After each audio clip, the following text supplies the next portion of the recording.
Imagine the Pride Lands during the final battle of Simba's pride. Zira's lions are charging, Simba's pride is on the defensive, and tensions are about to explode. But this time, Kiara isn't just the peacemaker standing between her father and Kovu, she's the official leader of the Lion Guard, wielding the ancient roar of the elders. Her guard is at her side, ready to stop the bloodshed before it even begins. That one change flips the entire story on its head. Because in the actual canon, Kiara never led the Lion Guard. By tradition, the second-born royal cub is given that responsibility, which is why Simba and Nala's younger cub, Kion, inherited the roar. He formed his team, went on dangerous adventures, and ultimately left the Pride Lands behind to rule the Tree of Life. But what if Simba had broken tradition?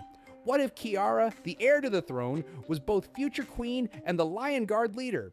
This single decision doesn't just change Kiara's life.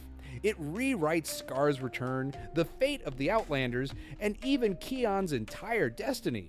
To understand how different the Pride Lands could have been, let's quickly anchor where the Lion Guard story actually takes place. The series doesn't happen after The Lion King 2, it actually unfolds inside that movie's time skip.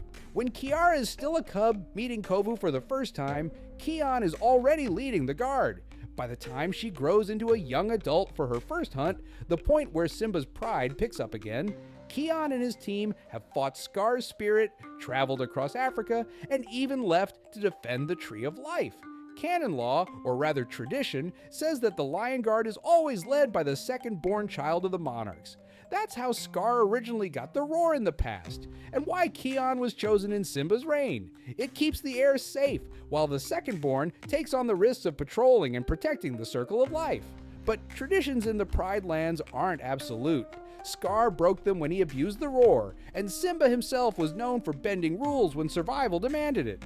So if Simba, in a moment of faith or desperation, had said, "No, Kiara will lead the guard," we'd now be looking at a very different history.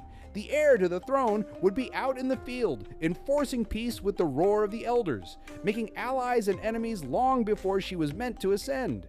And that decision would ripple outward, shaping Jasiri's hyenas, altering Zira's rebellion, and most of all, leaving Kion without the destiny that defined him in canon. The very first consequence is political. By putting Kiara in charge of the guard, Simba collapses the line between heir and protector. Traditionally, the heir is shielded from frontline danger, while the second-born shoulders the risks. But now, the future queen is the one leading patrols, confronting threats and wielding the roar itself. Imagine how Simba, already one of the most overprotective fathers in Disney history, would react to seeing his daughter face hyenas and crocodiles every day. His anxieties from Simba's pride would have been magnified tenfold. But Kiara's leadership would look nothing like Kion's. Kion, as we know, was tactical, calm, and carried his father's sense of duty. Kiara's arc, though, has always been about empathy and reconciliation. She saw what Simba couldn't, that enemies could become allies. She's the one who bridged Pridelanders and outsiders where Simba only saw betrayal. If she were leading the guard, her choices would naturally reflect that personality, and it would even shape her team.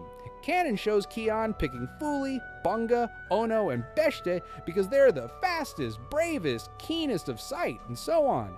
Kiara probably still would have picked them, they're the best in their categories, but the way she guided them would be different. Less about raw might, more about diplomacy and cooperation.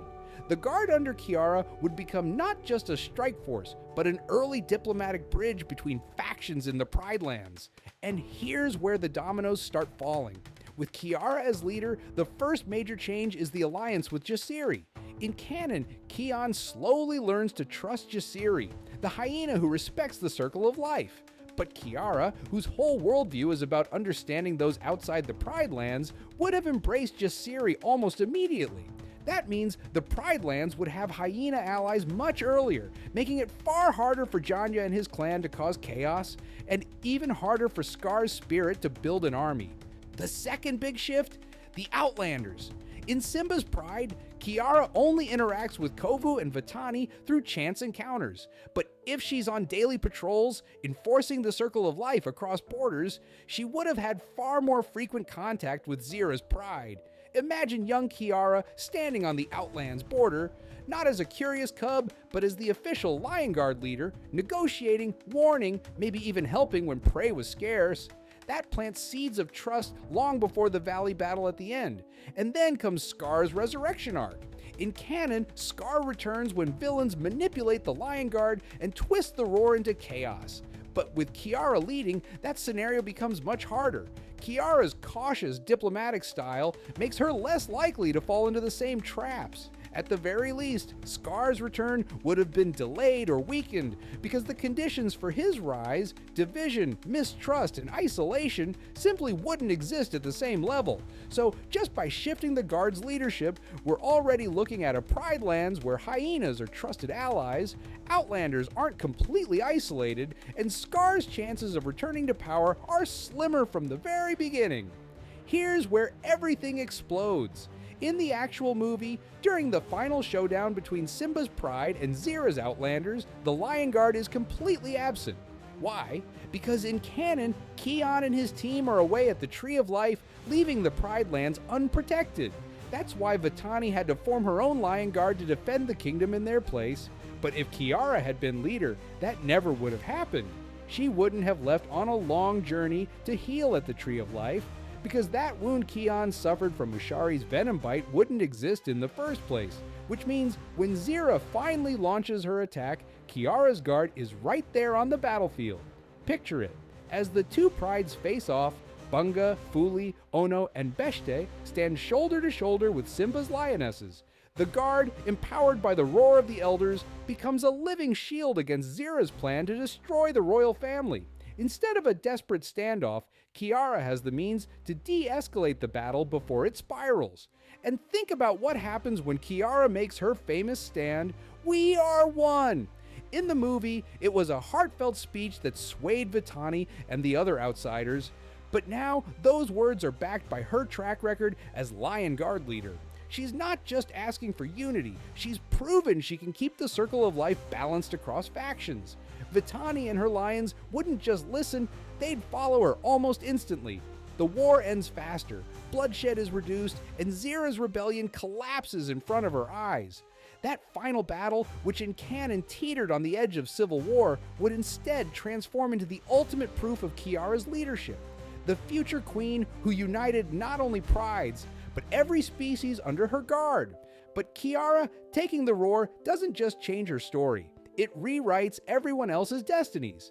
Vitani is the first major shift. In canon, she becomes leader of the Lion Guard after Kion leaves for the Tree of Life.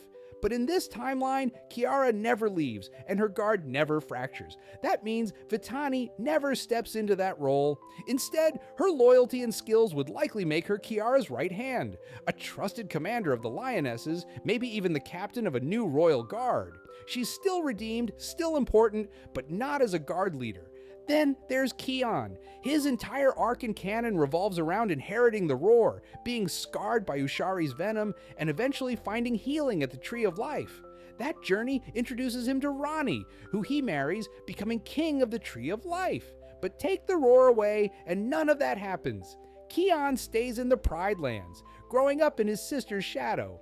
At best, Kiara might eventually pass the guard back to him once she becomes queen, restoring tradition. At worst, Kion becomes what Scar once was, the overlooked second-born, frustrated by his lack of a destiny. And then there's the Tree of Life. Without Kion's journey, that alliance never truly forms. Rani remains queen, but the Pride Lands don't gain a royal marriage bond with the Night Pride. The two kingdoms might still respect each other, but the connection is distant, more like acquaintances than family. Finally, consider the villains. Scar's return in canon relied on exploiting Kion's roar and the guard's divisions. But with Kiara leading, that opening shrinks. Scar either never comes back or comes back weaker with fewer allies. The Outlanders never become fully isolated, Jasiri's hyenas side with the Pride Lands sooner, and Zira's rebellion collapses before it can escalate into open war. So, in this altered world, Kiara's decision to lead doesn't just change her destiny, it changes Vitani's redemption, Kion's future, and even the alliances that stretch far beyond the Pride Lands. In this new timeline, the Pride Lands enter a golden age that looks nothing like canon. Kiara and Kovu still ascend the throne, but Kiara does so not only as the unifier of the prides, but as the first heir in history to serve as Lion Guard leader. Her legitimacy is unmatched. She's proven her strength in battle, her wisdom in diplomacy, and her compassion in reconciliation. Every species respects her because every species has seen her wield the roar of the elders to protect the circle of life. Kion, however, faces the sharpest divergence. Without the roar and without Rani, he never becomes king of the Tree of Life. Instead, he likely remains in the Pride Lands as Kiara's chief advisor, or perhaps later inherits the guard once tradition demands that the queen step back. It's a quieter destiny, but still an important one. Yet for fans who loved Kion's journey, this outcome feels bittersweet. He never finds the same purpose, never meets Rani, and never carves his own kingdom beyond the Pride Lands. So, the alternate endgame is clear. The Pride Lands gain stability sooner, Kiara becomes a legendary ruler even before her coronation, and Kion fades into a quieter, supporting role. So here's the question, was it worth it? Would you rather have a Pride Lands that's more peaceful, with Kiara standing as both queen and protector, or do you prefer the canon, where tradition gave Kion the roar and allowed him to forge his own path at the Tree of Life? And there's a darker angle to consider too. Could Kion, left without destiny, end up resentful like Scar once was? Or would his bond with Kiara keep him loyal? Let me know in the comments. If you had to choose, who should have been the Lion Guard leader, Kiara or Kion?